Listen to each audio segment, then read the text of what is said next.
ഈശോയിൽ സ്നേഹം നിറഞ്ഞ മാതാപിതാക്കളെ, സഹോദരീ സഹോദരങ്ങളെ, പുതിയൊരു പ്രഭാതം, പുതിയൊരു ദിവസം നമ്മൾക്ക് ലഭിച്ചതിന് ദൈവത്തിന് നന്ദി പറയാം. ഇന്ന് നമ്മൾ ശ്രവിക്കുന്ന തിരുവചന ഭാഗം യോഹന്നാൻ്റെ സുവിശേഷം 1-ാം അധ്യായം 12-13 തിരുവചനങ്ങൾ.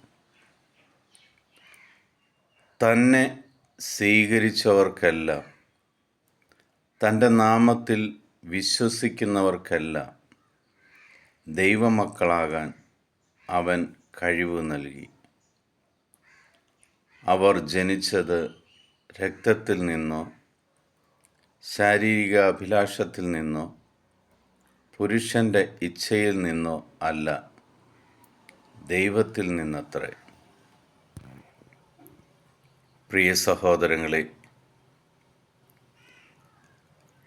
നമ്മൾ ആരാണെന്ന് വളരെ വ്യക്തമായിട്ട് ദൈവം നമ്മളോട് പറയുകയാണ്.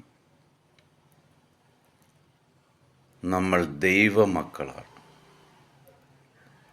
പിശാചിൻ്റെ സന്തതികളല്ല, ലോകത്തിൻ്റെ സന്തതികളല്ല. പ്രത്യുത നമ്മൾ ദൈവമക്കൾ തന്നെയാണെന്ന് സുവിശേഷനിലൂടെ കർത്താവ് വെളിപ്പെടുത്തുകയാണ്. വളരെ വ്യക്തമായിട്ട് പറയുന്നുണ്ട്, പുരുഷൻ്റെ ഇച്ഛയിൽ നിന്നല്ല നമ്മൾ ഓരോരുത്തരും ജനിച്ചിരിക്കുന്നത്, ദൈവത്തിൽ നിന്ന് തന്നെയാണ്.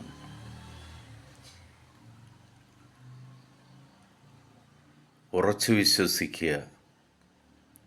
കുടുംബമഹിമയോ നല്ല പേരോ പ്രശസ്തിയോ എന്തുണ്ടായിരുന്നാലും അതിൽ അഹങ്കരിക്കുന്നതിന് പകരം ഞാൻ ദൈവത്തിൻ്റെ മകനാണെന്നും മകളാണെന്നും ഉറച്ചു വിശ്വസിച്ചുകൊണ്ട് ഓരോ ദിവസവും ദൈവത്തോടൊപ്പം നടക്കുക. ദൈവനാമത്തിൽ നമ്മൾ വിശ്വസിച്ചാൽ നമ്മൾ രക്ഷപ്പെടും. ദൈവവചനത്തെ നമ്മൾ വിശ്വസിച്ചാൽ നമ്മൾ അനുഗ്രഹിക്കപ്പെടും.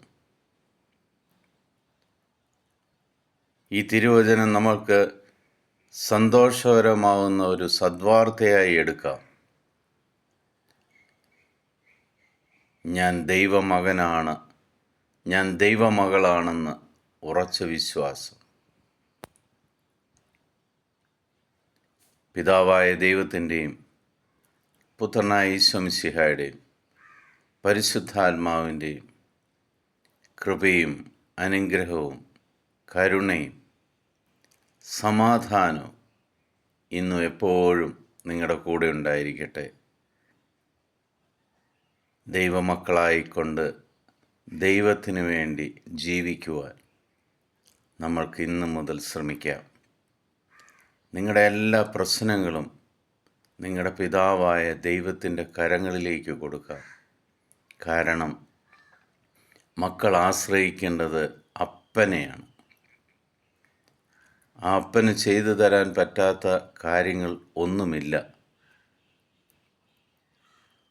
അപ്പൻ്റെ അടുക്കിലേക്ക് നമുക്ക് ഓടാം.